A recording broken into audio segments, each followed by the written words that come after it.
సమావేశం గురించి తెలంగాణలో జరుగుతున్నటువంటి రాజకీయ ప్రక్రియల మీద చర్చ జరగడానికి మనం సమావేశమైనామని ఇప్పుడు మిత్రులు చెప్పినారు. ఏ ధ్యేయంతోనైతే తెలంగాణ రాష్ట్రం మనం ఆకాంక్షించి ఏర్పాటు చేసుకున్నామో ఇప్పటి ప్రభుత్వం ఆ వైపు ప్రయాణం చేస్తూ ఉన్నదా, మనం కోరినటువంటి తెలంగాణ వచ్చిన తర్వాత అది ఏ వైపు పోతూ ఉన్నది అని దాని మీద మనం ప్రతి తెలంగాణ వాది కూడా ఒక కన్ను చూపేసి ఆలోచిస్తూనే ఉన్నాం. ఈ రీసెంట్గా జరిగినటువంటి రాజకీయ ప్రక్రియలు తెలంగాణలో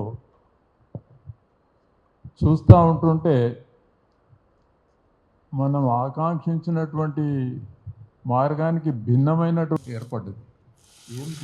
ఏం జరిగింది అని చెప్పడానికి ఇంకేం లేదు, కానీ వాతావరణం మాత్రం కేంద్రలో ఉన్నటువంటి యొక్క పరిపాలన వైపే ఆ విధానంగానే ఆ వైపు మొగ్గుతున్నట్టు. వ్యక్తులు తెలంగాణ వాదులే ఉండొచ్చు, ప్రభుత్వం తెలంగాణ ప్రభుత్వమే ఉండొచ్చు, నిర్ణయాలు ఎక్కడ జరుగుతున్నాయి, విధానాలు ఏ విధంగా అయిపోతున్నాయి, పరిపాలన ఎవరి చేతిలో ఉన్నది, ఇవన్నీ చూసుకుంటే తెలంగాణ ప్రభుత్వం ఉన్నట్టు, తెలంగాణ గురించి నిర్ణయాలు జరుగుతున్నట్టు ఏవి కనిపించక ఆందోళనకరంగా అనిపిస్తున్నది. కాబట్టి మనం ఒకసారి దాని గురించి చర్చలు చేసుకోవాలని ఆలోచన వచ్చింది మిత్రులందరికీ చాలా వరకు. రీసెంట్గా చూసినాం మనం, కాంగ్రెస్ ప్రభుత్వం ఏర్పడ్డది. కాంగ్రెస్ ప్రభుత్వం అప్పుడు ఇందిరాగాంధీ టైం అప్పటి నుంచి మేము పనిచేస్తూ వచ్చినాం. 1956 నుంచి నేను ఉన్న ఉద్యమంలో అప్పటి నుంచి చూస్తూ వస్తున్నాం. ప్రతి ఒక్కడు కూడా తెలంగాణ అనేది ఒక ప్లాంక్ తీసుకోవాలి, ఉద్యమం నడిపించాలి, ప్రభుత్వంలోకి చేరాలి, మళ్ళీ స్వలాభము లేకపోతే ఆంధ్ర పాలకుల యొక్క ఆధీనంలో వ్యవహారాలు జరగాలి. ఇది నిరంతరం జరుగుతూ వచ్చింది. ఎవరు ముఖ్యమంత్రులున్నా, ఏ ముఖ్యమంత్రి ఉన్నా, రీజనల్ కమిటీ ఉన్నా కానీ ఎవరు కూడా తెలంగాణ గురించి ఆందోళన చేయడము, అధికారం రాగానే భాగస్వామ్యం మళ్ళీ ఆంధ్ర పాలకుల ఆధీనంలో వ్యవహారం జరిగింది. ఇప్పుడు తెలంగాణ రాష్ట్రమైంది, ప్రత్యేక రాష్ట్రమైంది, ప్రత్యేక ప్రభుత్వం, అదంతా జరిగితే ఇప్పుడు ప్రతి ఒక్క రాజకీయ పరిజ్ఞానం లేని వ్యక్తి కూడా కనిపిస్తూ ఉన్నది. మళ్ళీ ఇది ఒక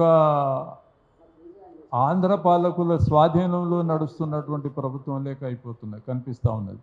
తెలంగాణ ప్రభుత్వమే, తెలంగాణ ముఖ్యమంత్రే, కానీ నిన్నటికి నిన్న జరిగినటువంటి ఆంధ్ర తెలంగాణ ముఖ్యమంత్రుల యొక్క సమావేశం చూస్తే ఒక సామంతరాజు పోయినట్టు పోయింది మన ముఖ్యమంత్రి గారి ఆడికి, చంద్రబాబు నాయుడు గారికి వస్తే బాధ అనిపించింది. మన రాష్ట్రంలో వాళ్ళకి ఇంకా నిర్మాణాలు లేకుండా వాళ్లకు షెల్టర్ ఇచ్చి మనం ఉంచుతా ఉన్నాం ఆంధ్రలో. ఇక్కడ వాళ్ళకి రాజధాని లేదు చెప్పిండ్రు, వాళ్ళకి లేదు, వసతులు లేవు, ఇక్కడి నుంచే పరిపాలన చేసుకుంటారంటే మనం అంగీకరించడం. వాళ్ళు ఆ విధంగా కనిపించకుండా వాళ్లే రాజులు లేక మనమేదో సామంతులు లేక వ్యవహారం కనిపిస్తూ ఉన్నది. ఆ వైపు పోతాం. దీనికి కారణాలు అనేకంగా ఉండొచ్చు. పటిష్టమైనటువంటి ఇన్ని ఉద్యమాలు జరిగిన తర్వాత దురదృష్టం ఏమిటంటే పరిపాలించడానికి ఒకరు వ్యక్తులు తయారు రాలేదు. ఎవరు వెతుకవలసి వచ్చింది. తెలంగాణను పరిపాలించడానికి ఎవరు అని వ్యక్తులను వెతుక్కోవలసి వచ్చింది. ఇంత పెద్ద ఉద్యమం జరిగిన తర్వాత పటిష్టమైనటువంటి పాలకుడు రాడా తెలంగాణలో? లేనే లేదు. భాగస్వామ్యం ఎవరో రావడం, ఎవరినో కూర్చోబెట్టుకోవడం, మళ్ళీ ఇంకో ఆధిపత్యం ఎక్కడి నుంచి, ఇన్స్ట్రక్షన్స్, సబార్డినేట్ పాలిటీషియన్స్, ఈ విధంగా తెలంగాణ చేతిలో ఉండడం చాలా దురదృష్టకరం. ఎవరి భాగస్వామ్యం తెలంగాణలో? ఎప్పటి నుంచి ఉద్యమాలు, 56 నుంచి ఉద్యమాలు నడుస్తుంటే ఎంతమంది ప్రతి కుటుంబంలోకి వెళ్ళి భాగస్వామ్యం ఉన్నది ఉద్యమంలో, ప్రతి కుటుంబంలోకి వెళ్ళి ఉన్నది. నేను 1956 అప్పటి నుంచి చూస్తూ ఉన్నాను. నేను ఉద్యమంలో నేను కేశవరావు జాదవ్ వెంబడి పనిచేసినాను, జయశంకర్ వెంబడి పనిచేసినాను. ఎటువంటి ఉద్యమం, అసలు ఏమో కూడా ఎవరిని చూసినా తెలంగాణ వాదే. అది అంతా కూడగట్టుకొని ఇప్పుడు పరిపాలన రాష్ట్రం ఏర్పడిన తర్వాత, మన ప్రాంతం యొక్క ప్రభుత్వం ఏర్పడిన తర్వాత తెలంగాణ పరిపాలన ఉన్నట్టు అనిపించడం లేదు. ఇది డిక్టేట్ చేయబడుతున్నది, సబార్డినేట్ గవర్నమెంట్ కనిపిస్తూ ఉన్నది. భయం అనిపిస్తూ ఉన్నది. నీవు అశోక్ నగర్ చూస్తూ ఉంటే నేను ఆ ప్రాంతంలో ఉంటాను.